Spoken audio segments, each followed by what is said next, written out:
Hey, let me show you 5 probably the most useful features of the Realme GT 6. And we are going to start from the settings for sure. We have to just navigate into the security and the privacy, and here we can find a lot of amazing features.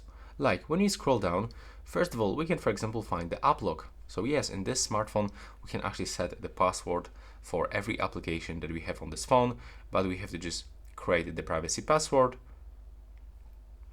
Now we have to confirm this password, and now we can actually make some security question, and after this we'll be able to hit this switcher next to the any application and lock this up. Also, we can hide apps.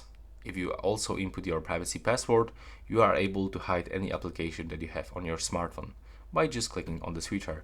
And what is also really useful, that we can find here the private save. So this one actually allows us to move here any images, videos, audio documents or other files and keep them safe. Really nice if you care about your privacy.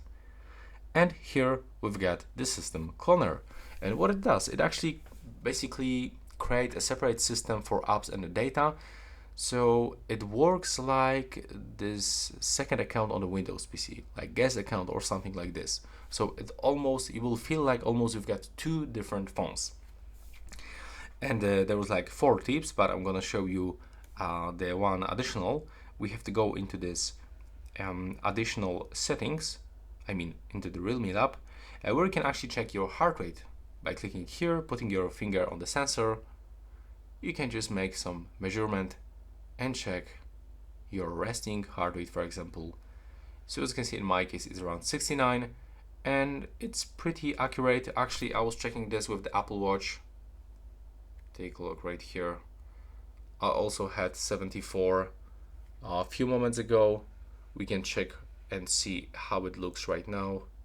I've got 72 and I also got 70 on the Realme. Now I've got 70, so we can select resting. And here we can even find the history. And that's all for this video. Right now, please subscribe to my channel.